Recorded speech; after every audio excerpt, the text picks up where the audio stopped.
Hello everyone and welcome back to my YouTube channel. Today we're going to be looking at a game that was played between Balogun and Koko Obubele. So Balogun is the one who is currently leading the tournament. I think he has 5.5 out of 6 points at the time of this video being recorded. I cannot show you the standings on the chess results server currently because I think they pull it out or something like that. But when I get a hold of it in the next video, I'm going to show you. So this game is a very interesting game. I don't know why I have this already here, but okay. So this game is a very interesting game. Um it just shows how much of a proud how much how much prowess I am Balogun has because he held the game. He was winning the game from the beginning of the game till the end. And also kudos to Koko because he actually played a very good game based on the analysis that Stockfish gave. I am Balogun had 97% accuracy and Koko had 93%, which is very, very good. So without further ado and wasting your time, today we're not going to look at any other stuff again. We're just going to go straight into the game.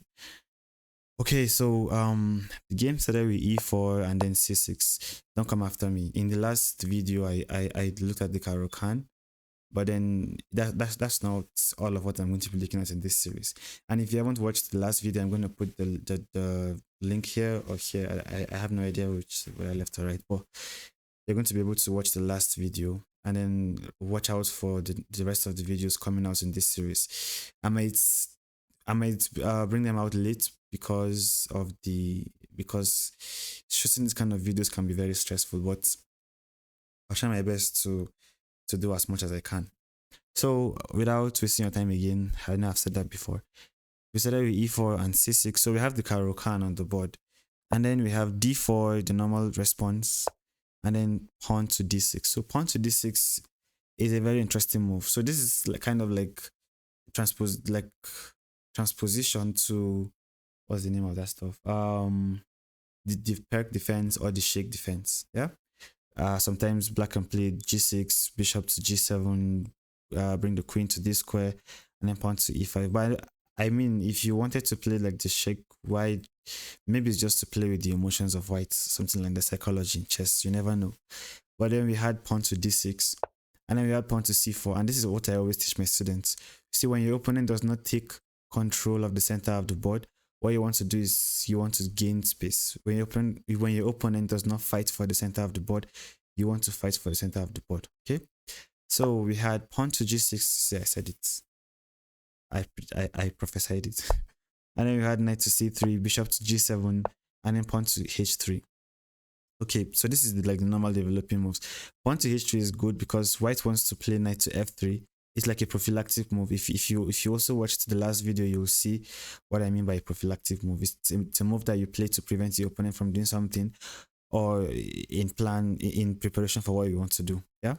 So pawn to h3 is stopping this, and also when the knight comes to f6, you stop the knight from being able to move to g4. Now we had knight to d6. Knight to d7. I don't like this move that much. I mean, there are many moves. There's pawn to e5. At least you want to fight for the center, and you can't since you have the pawn and the bishop looking at those squares, and white has just the pawn. So you can fight for the center by pushing e5. You can play knight to f6 to develop your pieces and castle. But then knight to d7 anyways. And then we had knight to f3. Now, okay, there's what white was even trying to even stop did not even come at all anymore. But we still have the game going on. And you can see from the evaluation that this is a good game for whites. Queen to c7, bishop to e2, just normal developing moves. And then finally we have pawn to e5. So pawn to e5 is a good move. Normally these kind of openings, they're like the modern openings. They don't fight for the center of the board immediately, but then after like a couple of moves, they push and fight for space in the center of the board. And again, one of the reasons why you want to have the center of the board is for mobility of your pieces, to be able to route your pieces around the board, and then you also have space when you have the center of the board. Yeah. Okay, so pawn to e5, pawn to d5. Now, normally, if I was playing this position, I would capture, and then I'll castle on the next move. Keep it simple. I'm still winning the game, but the problem is if I capture now, black can capture with the knight, and I've allowed black to improve the position of his knight, and also the bishop is now open. But then if you push pawn to d5, you are telling these guys to stay where they are, unless if they want to waste a move. But if you capture like this, then you are giving black an extra move, making them to open up their pieces, right? Even though this is not very bad still, because you can go after the d6 pawn in the future. But then pawn to d5 makes a lot of sense in this position. Of course it does, because he's an IM. But don't mind me. So where were we? We were in pawn to d5, knight to e7, and then we had bishop to e3. Still developing moves. Pawn to f5. So pawn to f5 is the first mistake that black did, and to me it seems logical, but to the engine it does not. And when I follow the lines of why it's not very correct, I am Balogun actually punished this move very well. So the problem with this move is, I guess you need to castle. White already is done developing, and black is not halfway even. Like, black's pieces are very not improved. This is almost similar to the previous game we looked at, when black played the Karokan, and yeah, and her pieces were not like fully developed, or adequately developed, right? So when your pieces are not very developed like this, you don't want to start attacking your opponent's pieces, right? If you have f5 after your castle, you can play f5, even though I don't know if let me see, if g4 is a good move. Yeah, g4 is a good move to stop f5, but I think you can still play f5 here, and then because you have the knights, you have the rook, you have the pawn, so you can still play f5 here. But then yeah, f5 is premature. It's a good attack, but it's premature. You want to castle and make sure your king is safe before you begin to attack, and we will see why this is a premature move very soon. So the white played knight to g5, just now going for the king. We have these threats, like if black does not do anything, we can just put our knight on e6, hit the queen, hit the bishop, and then we win a piece, and it's GG's from there. So knight went to f6, and then we had pawn to c5. Now you see that white's pieces are very, very well placed in this position. So white can attack queen side, king side, wherever. It's going to be good for white. Right? And these two pawns are going to do havoc in black's position. We will see that very soon. So we had pawn to f4, and then pawn takes on c6. So yeah, I know, why not just move with the bishop, or escape with the bishop? Well, escaping with the bishop is going to be, it's not going to be good. It's going to just make black to be able to improve their pieces, the position of their pieces. Let me show you how. So you can have c takes on d5, and then we have let's say, what can you do if you, okay, if you capture this way, then queen will take on c5, and now this is, black's position is becoming a lot more better now. This pawn is now hanging. Black is already having 3 pieces on that pawn. Even if you went knight to c6, knight to e6 is gonna be bad, because black will just castle, and then capture this pawn. Yeah, you can't even go for the d6 pawn anymore, and black has space in the center of the board.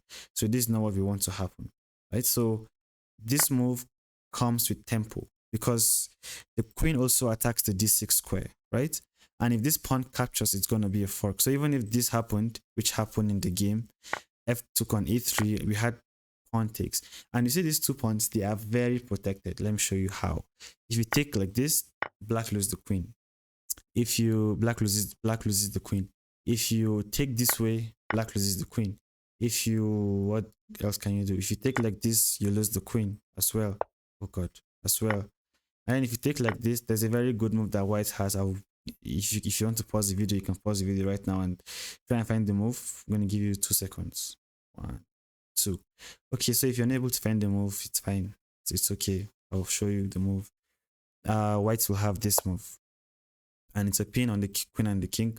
If you capture, you lose the queen, and you cannot move the queen away from this pin, because the king is gonna be captured, and the king cannot be captured. So it's going to be an illegal move, right? So these 2 pawns are very, very well protected, and it's so amazing how it is.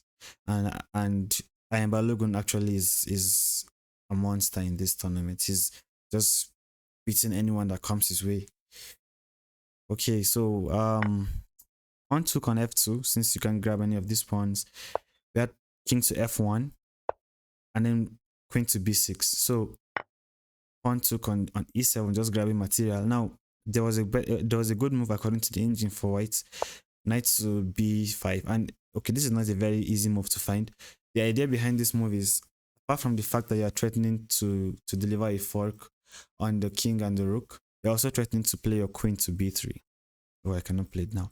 Queen to b3 to give this check, and then it's going to be like the king will, the king is already in the mating net, by the way, so it's going to be difficult for black. You see, this is what happens when you do not castle very early in the game, and then when you begin to attack when you don't castle. So key lesson: do not attack when you're not done developing, when your king is not safe. It's very not safe. Yeah, I know you're asking me, but white attacked when their king is not castle. At least white's pieces were developed, but black's pieces were not fully developed, and black was not also castle. So that was like too many wahala. Wahala means problem. So we have knight to b5, and then not knight to b5. Oh yeah, I was saying knight to b5 was the best move because you want to play queen to b3 and then go after the king. Okay, so but then knight took on this square instead of knight to b5. Pawn took on h6, on c6, and then we had queen to d8. Right now, again, in this position, there was a better move. The engine likes queen to d6, and the idea is the same. You want to go bishop to c4 and then hit the king. You see how very easy it is. But then I like white's move even more, and I wanted to just take a moment and try and see why this move is very good. Like there's a tactical combination here that will lead to the position being more simplified, and then white is going to be able to win very well. So try and find the reason why queen to d8 is good. All right. So if you're able to find it again, very well done. If you're not able to find it, that's why you're watching this video, so I can find it. That's why you're watching this video, so I can show you, so you can find it. The idea is this: it's very easy. So queen takes, we take, when we get to queen, king takes, and now we have a fork. See, because the f7 square is no longer defended by the king anymore. And then if the king moves, we grab the rook on h8. And now this is just very, like, if you look at this position, this is two winning for white. Let me tell you why. Apart from the fact that white has material advantage, look at the pawns of white. This pawn is going to get captured right now. White has three passed pawns. Sorry, black has three isolated pawns, 4 pawn islands. White has 3 pawn islands, but then the pawns are not isolated, right? This rook is going to get to this file first because this guy is trapped. And even if this guy went here, we can just play pawn to b3 and everything is going to be good. So this is a very good position for white, materially, in terms of piece activity, and all around. This knight does not have any business going forward, because I mean, it could go here, but then you just lose your pawn struck. Like, this is just going to be very bad, right? So the knight cannot even move forward anymore. And yeah, white is winning this game. So let's see how Balogun was able to convert the game. So we had bishop to e6, rook to the d file, rook to b8, pawn to b3, rook to b4, bishop to f3, just, solidifying the position, because there's nothing that black can do here. Pawn to c5. I don't know why pawn to c5 was played. Rook to c1, bishop to g7. You can see that black doesn't really have much things to play in this position. So black is just waiting for white to blunder, which I don't think white is going to blunder here. We had knight to a4, hitting the pawn. You cannot defend the pawn. If you defend the pawn with the knight, then this is gonna happen, and then you just lose a pawn and a knight for your knight. So we had pawn to c4, at least the bishop and the rook defense. But then we had knight to c5, bishop to h6. So normally you don't want to allow this kind of exchanges to happen because you're down material, right? But then bishop to h6 is good The reason is that if white captures, then you can just capture on this square, right? And then you have to be able to you have to find the crazy knight to d8 move. But most people will just capture, and then this is just going to be a draw because now materials have been the material something has been oh my god, the material advantage has been lost by white. Okay, so bishop to h6, and then rook defended himself first.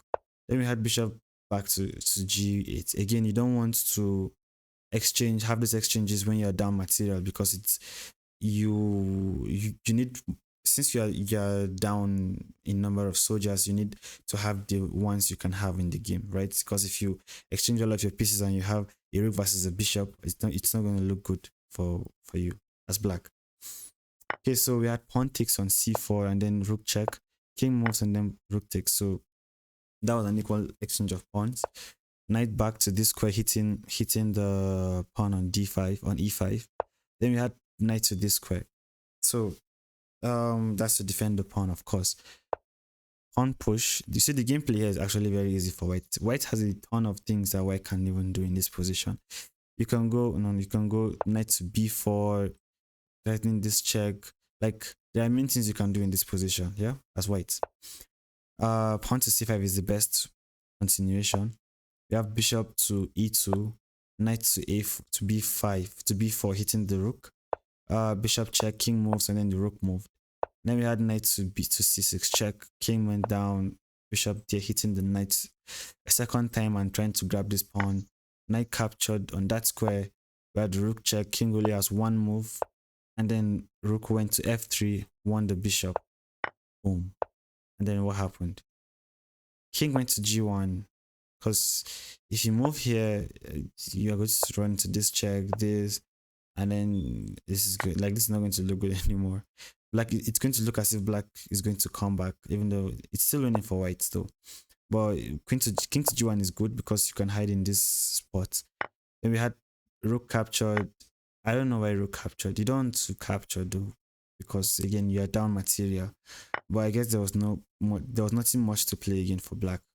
So rook captured, king captured, knight captured with the check, king moved to e3, knight went back, hitting the bishop, and then knight captured. And if knight takes the bishop, then this is just basically very winning, because it's like rook and knight against a bishop.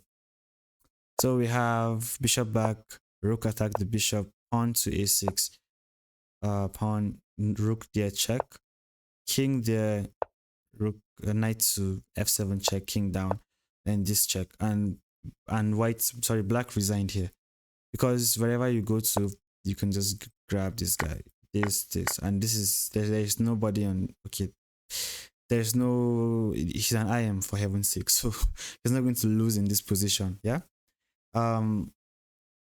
So yeah, this was where, let me see. This was where black resigned the game. So you can see that black did not play like very bad moves. The key mistakes that black made was when black played pawn to f5, trying to attack when black was not done developing their pieces, and then when the king was still in the center of the board. That was one of the key mistakes that black made, right? So, and then the other mistake was when black took on c6. I don't know. I don't know why this is a mistake exactly, but the engine likes king takes on e7. The reason is that there's no more queen to d8 anymore, because you just lose your queen for nothing. So, and then this guy is doing a lot of trouble in the king's position, right? So yeah, that was the other mistake that black made. White did not make much mistakes. The only mistake that white made was queen to d8, and it still kept white in a winning position. Yeah. So this is not a mistake for me. I wouldn't count this as a mistake. So that was how white was able to convert the game and win. And what does this show us? This shows us that when you play against an IM, you have to bring in your A game. Yeah. And as I mentioned in the last video, this is not a very cool tournament for Koko, but I believe he's going to have a comeback, because it's 11 rounds and they've only played like 6 rounds. So he's going to have a comeback very soon. And that will be the end of this video. I hope you enjoyed the video. If you did, please like and subscribe. Like and subscribe, please. If you like and subscribe, it's going to make me to know that people are really enjoying the video and I'm going to shoot more content. Yeah, thank you for watching the video. I'll see you in the next one. Bye bye.